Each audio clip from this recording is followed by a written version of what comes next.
Então, essa ideia que Herculano nos explica é muito interessante, porque a educação, até agora, tratou com o homem que existe aqui e agora, e nunca tratou com o homem que existe, interexiste no tempo e no espaço.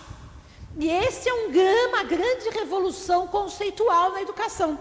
Quando nós vemos uma pessoa, esteja ela criança, esteja ela adolescente, esteja ela jovem, esteja ela velho, esteja o que for, espiritamente nós sabemos que aquela criatura é um espírito eterno, vindo de muitas experiências e com muitas potencialidades futuras. Consequentemente, a nossa abordagem pedagógica deveria ser interexistencial. Vou explicar em miúdos. Por exemplo, vou tratar de um grupo de crianças, dando aula, fazendo evangelização, ou cuidando da minha família, o que for, né? Onde se desenvolve um processo pedagógico. Eu tenho que olhar para essas crianças e ver quem são esses espíritos. Quando eu digo quem são, não é dizer, Joãozinho foi o Napoleão Bonaparte na outra encarnação, não é essa a questão. Não é quem ele é, quem é o nome da outra encarnação dele, mas quem é esse espírito que está diante de nós? Quais as tendências que ele traz? Quais as experiências que ele parece trazer de outras vidas? Quais as potencialidades que ele tem para o futuro? Qual a tarefa que o trouxe a essa existência? E assim, nós podemos aplicar esse filtro, essa abordagem interexistencial a qualquer pessoa que se aproxima de nós. Então, quando nós vemos uma criatura, a gente geralmente vê o quê? O que ela é agora. Mas a gente vê um mendigo, esse mendigo ele pode ter sido um nobre. A gente vê uma pessoa que está em perturbação, essa pessoa pode ter sido um grande artista, um grande intelectual. Então, essa abordagem, essa percepção da pessoa como um todo, o que ela foi, o que ela pode ser, o que ela interexiste, quais são as influências vibratórias em que ela está imergida, tudo isso faz parte de uma percepção que só o Espiritismo nos dá. E isso muda a educação. Educar, portanto, não é pegar um grupo de crianças, fazer uma apostilazinha e falar todo mundo aprenda isso, enfiar goela abaixo para a criança um conteúdo pronto. Porque isso é instrução, é domesticação, é treinamento. Agora, educar para a eternidade é entender que espírito é aquele que está diante de nós. Aquele parece a reencarnação de um cientista, aquele outro tem grandes tendências, deve ter sido 10 vezes padre. Aquele outro, é uma pessoa que tem tendência à filosofia. O outro, aquele deve ter sido um boêmio, gosta de música, mas não quer saber de trabalhar, de nada. Então, a gente olhando os espíritos e trabalhando com cada um, as suas potencialidades, as suas heranças, isto que é educação. Isto muda completamente a abordagem da educação, porque tem que começar a mudança do nosso olhar. Como olhamos o outro? É apenas a máscara social que ele está nos apresentando? É aquele nome, é filho daquele pai, daquela família, daquela classe social? Ou é um espírito eterno, que vem de longe, com grandes potencialidades? E como que nós vamos despertar esse espírito eterno? Para que ele assuma autonomamente, como a gente estava dizendo, a responsabilidade de se autoconstruir e evoluir.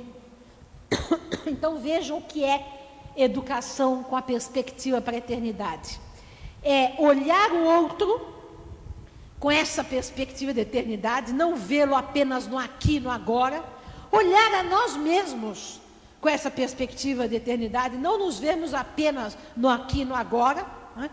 E trabalharmos por nós e pelo outro para deflagrarmos processos de evolução, de realização, de aperfeiçoamento constante, de um aperfeiçoamento livre, amoroso, pleno, em que as potencialidades se expandam, se desabrochem e possam se projetar para a eternidade.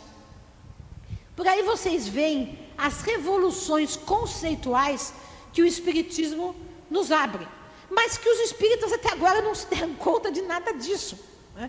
Tanto é verdade que nós temos no movimento espírita, no centro espírita, por exemplo, na evangelização, nas mocidades espíritas, até nos cursos para adultos, a reprodução exatinha do modelo da pedagogia tradicional. Apostilinha, o professor fala, os outros ouvem, ou seja, tudo pasteurizado, pré-programado. Nós não enxergamos as crianças como seres reencarnados, não enxergamos os jovens como seres reencarnados. Isso é exatamente o problema que nós vivemos. Nós somos reencarnacionistas, mas não agimos como reencarnacionistas. Eu sempre cito o caso, por exemplo, dos budistas, que são reencarnacionistas como nós, mas que aplicam mais do que nós na educação. Por exemplo, aquela questão lá do Dalai Lama, que eles vão descobrir quem é o Dalai Lama reencarnado, e aí vão dar uma educação de acordo para aquela criança que eles sabem que é o Dalai Lama reencarnado.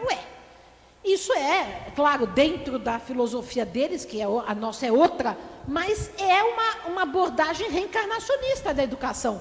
Nós não temos uma abordagem reencarnacionista. Quer dizer, nós temos uma abordagem comum, como a sociedade tem, só que nós dizemos que acreditamos na reencarnação, mas não agimos como tal dentro do centro espírita, dentro da família, dentro de nada. Ou seja, nós não vivemos e não compreendemos ainda o espiritismo desta forma interexistencial como Herculano nos propunha. Para nós, por exemplo, o ato mediúnico resume-se ao ato em si, na mesa do centro espírita, ou a cura, etc. Mas nós não vivemos mediunicamente na nossa vida cotidiana. Herculano nos fala, e o próprio Kardec no Livro dos Médiuns diz que todos nós somos médiuns. Todos nós temos intuições.